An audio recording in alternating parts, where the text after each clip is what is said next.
नमस्कार, मंडल news bulletin में आपका स्वागत है। आइए पेश करते हैं आज के प्रमुख व मुख्य समाचार। इस समय समूचा राज्य आसमानी संकट से जूझ रहा है क्योंकि राज्य में हर ओर मूसलाधार पानी बरस रहा है और कई इलाकों में अतिवृष्टि भी हो रही है। साथ ही साथ बारिश रुकने का नाम ही नहीं ले रही। वही इस बीच आज मौसम विभाग द्वारा अगले 48 घंटों को और भी अधिक खतरनाक बताते हुए राज्य में कई इलाकों हेतु रेड अलर्ट सहित ऑरेंज अलर्ट भी जारी कर दिया है। सततधार हो रही बारिश की वजह से जहां एक और आम जनजीवन बुरी तरह से अस्त व्यस्त हुआ है, वहीं दूसरी ओर खेतों में खड़ी फसलों का बड़े पैमाने पर नुकसान हुआ है और खेत खलिहानों में बाढ़ व बारिश का पानी घुस जाने की वजह से खेतों में खड़ी फसलें बुरी तरह से बर्बाद हुई है। साथ ही बारिश के चलते पैदा हुए हालात को देखते हुए राज्य के कई जिलों की शालाओं में अवकाश भी घोषित किया गया है। अमरावती शहर समेत संपूर्ण जिले में शुक्रवार 26 सितंबर को मूसलाधार बारिश हो रही है। शनिवार 27 सितंबर को दोपहर से अमरावती शहर समेत जिले के कई इलाकों में झमाझम बारिश होने से जनजीवन काफी प्रभावित हो गया है। इस बारिश से किसानों का काफी नुकसान हुआ है। कुछ दिनों से अमरावती शहर समेत ग्रामीण क्षेत्रों में लगातार बारिश रहने के चलते फसलों की स्थिति काफी खराब हो गई है। जो सोयाबीन अच्छी स्थिति में था, उसका कटाई का सिलसिला अब शुरू हो गया है, लेकिन हर दिन आने वाली बारिश के कारण इस सोयाबीन का भी काफी नुकसान होने की संभावना है। आज दूसरे दिन भी दोपहर से जोरदार बारिश होने से किसानों की चिंता बढ़ गई है। मौसम विभाग ने जिले में यह बारिश और 2 दिन रहने की संभावना जताई गई है। नवरात्रि में बरसात आने का मौसम विभाग का अंदाजा सही निकला है। लगातार कभी तेज तो कभी मध्यम बरसात हो रही है। शुक्रवार रात हुई बारिश की वजह से शहर में अनेक स्थानों पर रास गरबा का आयोजन प्रभावित हुआ।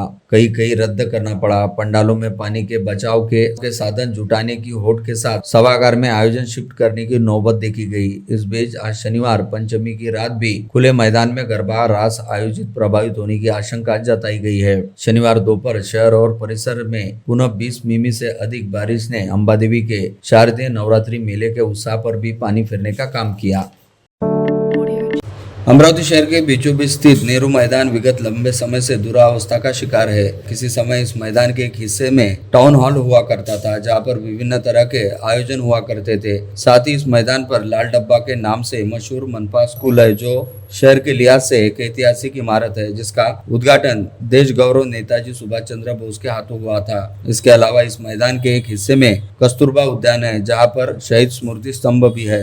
इन सबके साथ ही नेहरू मैदान पर कई बड़े बड़े नेताओं की जनसभाएं भी हुई है, जिसके चलते नेहरू मैदान का अपना एक महत्वपूर्ण इतिहास रहा है। लेकिन इन सबके बावजूद विगत लंबे समय से नेहरू मैदान सरकारी व प्रशासनिक अनदेखी व अनास्था के चलते उपेक्षित पड़ा रहने पर मजबूर रहा। परंतु अब नेहरू मैदान के भी अच्छे दिन आने वाले हैं, क्योंकि जल्द ही नेहरू मैदान का पूरी तरह से कायाकल्प होने वाला है। उल्लेखनीय कि गत रोज अमरावती दौरे पर आए जिला पालक मंत्री चंद्रशेखर बावनकुले द्वारा मनपा मुख्यालय पहुंचकर मनपा प्रशासन के साथ विभिन्न विषयों को लेकर चर्चा एवं बैठक की गई, जिसमें प्रमुख तौर पर नेहरू मैदान के कायाकल्प का विषय भी शामिल था।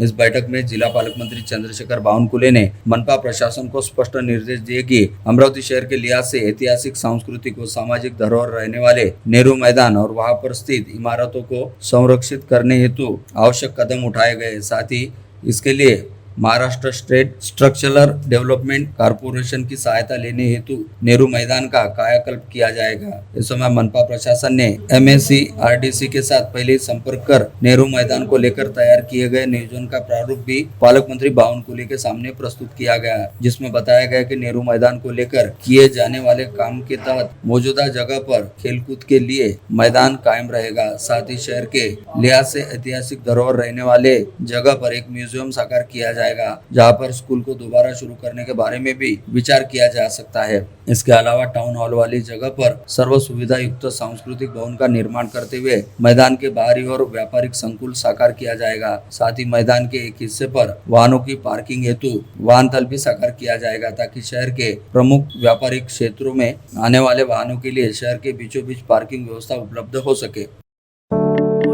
गत रोज अमरावती के दौरे पर आए राज्य के राजस्व मंत्री व जिला पालक मंत्री चंद्रशेखर बावनकुले ने अमरावती महानगर पालिका के कामकाज का जायजा लेने हेतु शाम मनपा मुख्यालय पहुंचकर एक मैराथन बैठक में हिस्सा लिया, जिसमें मनपा की ओर से उपस्थित किए गए विभिन्न मुद्दों पर लंबी चौड़ी चर्चाएं भी हुई और मनपा प्रशासन द्वारा मंत्री बावनकुले के सामने ऑल गुड दर्शाने का पूरा प्रयास भी किया गया। लेकिन बैठक में उपस्थित विधायक संजय खोड़के ने मनपा की ओर से पेश किए गए कई मुद्दों की बखिया उखाड़ते हुए मनपा प्रशासन पर मनमाने ढंग से लचर कामकाज करने का आरोप लगाते हुए मंत्री बावनकुले के सामने ही मनपा प्रशासन को जमकर आड़े हाथ लिया। इसके चलते मैराथन बैठक में उपस्थित मनपा आयुक्त सौम्या शर्मा चांडक सहित मनपा के अन्य वरिष्ठ अधिकारी भी कुछ देर के लिए सन्न रह गए और उन्होंने अपनी ओर से स्पष्टीकरण देते हुए जैसे तैसे स्थिति को संभालने का प्रयास किया। लेकिन हकीकत को भांपकर मंत्री बावनकुले ने मनपा प्रशासन को तुरंत अपने कामकाज में सुधार करने का आदेश जारी करने के साथ ही विभिन्न प्रलंबित मुद्दों का जल्द से जल्द निपटारा करने के संदर्भ में भी आवश्यक दिशा निर्देश जारी किए। गत रोज पालक मंत्री बावनकुले की उपस्थिति में मनपा मुख्यालय में हुई बैठक में मनपा प्रशासन द्वारा पालक मंत्री के सामने मनपा की शालाओं के निर्माण, अंबा नाले की साफ सफाई, शिव टेकड़ी व बडाली तालाब सहित परकोट के सौंदर्यकरण, भूमिगत नालियों की सफाई और पीएम आवास योजना के काम जैसे विषयों को रखकर सब कुछ ठीक ठाक दर्शाने का प्रयास किया। तो विधायक सुलभा खोड़के व विधान परिषद सदस्य संजय खोड़के ने तुरंत ही अपने वीटो पावर का इस्तेमाल करते हुए बताया कि इन सभी मुद्दों के जरिए मनपा प्रशासन द्वारा मंत्री बावनकुले की दिशाभूल करने का प्रयास किया जा रहा है, क्योंकि अव्वल तो इन सभी कामों के लिए मनपा प्रशासन के पास पर्याप्त निधि उपलब्ध नहीं है, साथ ही इन कामों को करने के लिए मनपा के पास कोई नियोजन भी तैयार नहीं है, जिसके चलते यह सभी काम विगत लंबे समय से अधर में लटके हुए है और हाल फिलहाल के दौरान इन कामों को पूरा करने का भी कोई आसार नहीं दिखाई दे रहा। इन तमाम बातों को सुनकर पालक मंत्री बावनकुले ने मनपा प्रशासन से सभी मुद्दों पर सिलसिलेवार जवाब मांगा और प्रत्येक प्रलंबित काम को चरणबद्ध ढंग से त्वरित पूरा करने के निर्देश भी जारी किए गए।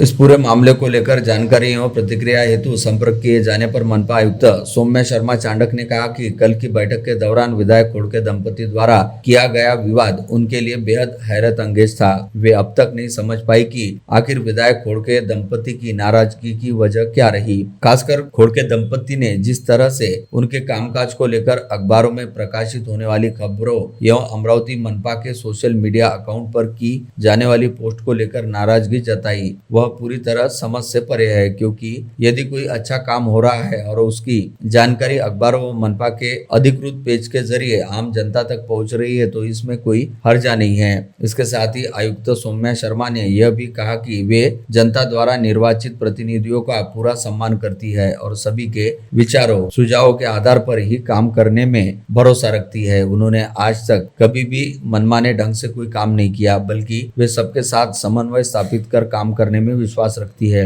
ऐसे में उनका स्पष्ट मानना है कि विधायक खोड़के दंपति को उन्हें लेकर किसी तरह की कोई गलतफहमी हुई है, जिसे वे दूर करने का अपनी ओर से पूरा प्रयास करेगी। विधायक रवि राणा ने पालक मंत्री चंद्रशेखर बावनकुले के सामने मनपा द्वारा किराए पर मकान मालिकों से वसूल किए जा रहे 56% आतियाती टैक्स की वसूली रोकने का गंभीर मुद्दा उठाया। शहर के भू विकास बिल्डर और कई लोग किराए पर महापालिका के भारी भरकम टैक्स का अनेक अवसरों पर उल्लेख और विरोध कर चुके हैं। इस ओर विधायक रवि राणा ने पालक मंत्री का ध्यान आकृष्ट किया। विधायक राणा ने केवल 5% किराया टैक्स लेने की मांग कर डाली। इस विषय पर पालक मंत्री ने शासन निर्णय का भरोसा दिलाया। भाजपा के प्रदेशाध्यक्ष रविंद्र चौहान कल अमरावती दौरे पर थे। आगामी कार्यक्रम के लिए मुंबई पहुंचना था। इस कारण कार्यक्रम समाप्त होते ही वे बेलोरा हवाई अड्डे पर पहुंचे। विमान से उड़ान भी भरी, लेकिन आधे घंटे में तकनीकी खराबी के कारण उनका विमान फिर से अमरावती हवाई अड्डे पर उतारे जाने की जानकारी मिली। इस कारण पूर्व पालक मंत्री प्रवीण पोते पाटिल, शिवराय कुलकर्णी, नितिन गुर्दे हवाई अड्डे पर पहुंचे। उनके बीच करीब 1.5 घंटे तक चर्चा हुई। पूर्व मंत्री बच्चू कडू एवं उनके नेतृत्व वाली प्रहार जनशक्ति पार्टी की वजह से अब चिकलदह शहर में राजनीतिक समीकरण बड़ी तेजी के साथ बदलते नजर आ रहे हैं, क्योंकि गत रोज प्रहार पार्टी द्वारा चिकलदह में आयोजित कार्यक्रम में क्षेत्र के कई प्रस्तापित राजनीतिज्ञों सहित नगर पालिका का आगामी चुनाव लड़ने के कई इच्छुकों ने पूर्व मंत्री बच्चू कडू के नेतृत्व पर भरोसा जताते हुए प्रहार जनशक्ति पार्टी में प्रवेश कर लिया, जिसे अन्य राजनीतिक दलों के लिए काफी बड़ा झटका माना जा रहा है। साथ ही इन सभी का अपनी पार्टी में दिल खोलकर स्वागत करते हुए पूर्व मंत्री बच्चू कडू ने खुला ऐलान किया कि अब चिखलदरा नगर पालिका में आगामी चुनाव के बाद प्रहार पार्टी का झंडा ही फहराता दिखाई देगा। राष्ट्रवादी कांग्रेस पार्टी के युवा नेता यश खोड़के का जन्मदिन शुक्रवार को बड़ी धूमधाम से मना। सांस्कृतिक भवन में आयोजित समारोह में शहर के गणमान्य और विविध क्षेत्र के मान्यवरों ने युवा यश खोड़के को बधाई देते हुए फूलमालाओं, उपहारों से लाद दिया और शुभकामनाएं दी। शिवसेना नेता और प्रदेश के उप मुख्यमंत्री एकनाथ शिंदे ने अमरावती के संतोष बद्रे को जिला प्रमुख नियुक्त किया है, जिससे अमरावती के शिवसैनिकों में नया जोश आ गया है। संतोष बद्रे को अमरावती बडनेरा दामनगांव विधानसभा क्षेत्र का कार्यक्षेत्र दिया गया है। 26 सितंबर को अंबा एक्सप्रेस से अमरावती आगमन पर जिला प्रमुख संतोष बद्रे का शिवसैनिकों ने स्वागत किया, पटाखे फोड़े। अब शिवसेना को 3 नए जिला प्रमुख मिले हैं। तीनों की कालावधि 1 साल की रहने वाली है। इसमें आशीष धर्माले, संतोष बद्रे और सुनील डीके का समावेश है। विगत लंबे समय से आदिवासी बहुल मेलघाट क्षेत्र का हिस्सा रहने वाले चिखलदरा शहर एवं तहसील में शिक्षा क्षेत्र की दुरावस्था का शिकार हो चला है, जिसकी वजह से भी चिखलदरा से लोगों का पलायन परतवाड़ा सहित अन्य शहरी क्षेत्रों की ओर हो रहा है। इस बात के मद्देनजर क्षेत्र के पूर्व पार्षद एवं भाजपा शहराध्यक्ष वेदांत सुरपाट ने द्वारा जिलाधीश आशीष एरेकर से चर्चा करते हुए उनका ध्यान चिखलदरा नगर पालिका की शालाओं की दुरावस्था की ओर दिलवाया गया।